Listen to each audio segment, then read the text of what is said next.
The University of California, San Diego is one of the greenest campuses in the nation, and the art gallery in the university's California Institute for Telecommunications and Information Technology is getting into the act. On April 2nd, the gallery at Cal IT2 opened A Light Green Light towards sustainability in practice.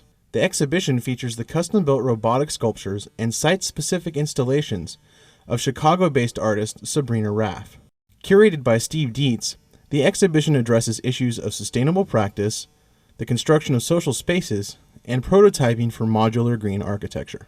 We're attending the opening of two new pieces, as well as The Grower and the Icelandic Rift, which are two older series works. But in particular, most exciting are the two new pieces that were created here last week during a short period of working with several of the staff members on fabrication and the installation of the Meandering River work and the Enfold piece. Meandering River is a sculptural installation made up of thermal screen material that has had its surface milled robotically with Meandering River designs, derived from self-organizing and Meandering River mathematics.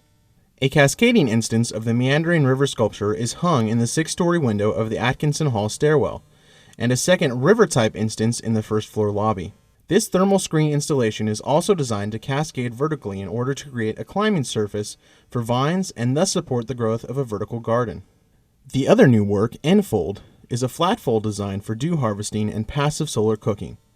It's one of the works Raaf developed during a research residency at a robotics company in Denmark.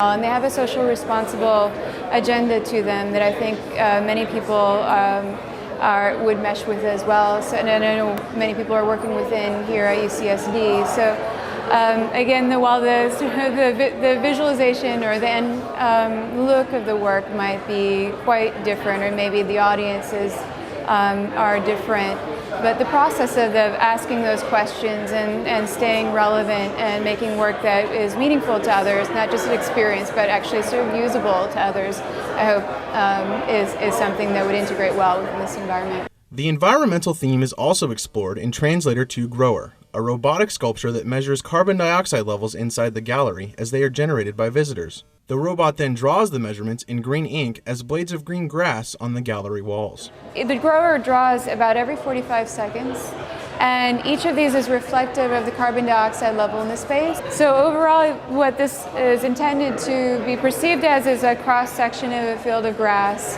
and it's going to be very distinct and individual to that location and that time. So at the end of a week, the drawing is taken away and put up on the wall, a new drawing is started, and it's one of the things that I found interesting about this piece is it is a small little robot, but when you come back over several weeks' time, you see this production of grown grass, essentially, made by this tiny robot. Sabrina Raaf's work ponders the future of sustainable agriculture and mining in zero-gravity environments. In her Icelandic Rift electromechanical sculptures, she uses ferrofluids, very fine iron particles suspended in an oil base. So it's a series about a future landscape in space, basically agricultural design in space. And there's a great book that I read called Islands in the Sky by Stanley Schmidt that inspired that work about methods of production and agriculture and mining in space. So in order to create the landscape that would really portray that, I was looking for that, those types of materials that would give that sense of kind of hovering or lift off, and using this fluid that literally when you put another magnet on it, underneath it, it stands on end, because actually the fluid is a liquid magnet and it's being attracted so compellingly to the other magnet that it pulls it so hard that it stands up straight. These are speculative designs thinking about mining, extraction, agriculture in zero-G environments in the future, so to speak. They're not intended as objects that, like Enfold or like green light, could solve a particular problem, but they're intended to make us think about these problems. And I think that in a research university, this idea of the design probe is a really critical one that artists and designers can bring into the research situation without solving specific pragmatic problems. And I think the Icelandic Rift is really a very magical and wonderful example of that that's legitimate and important in a research university.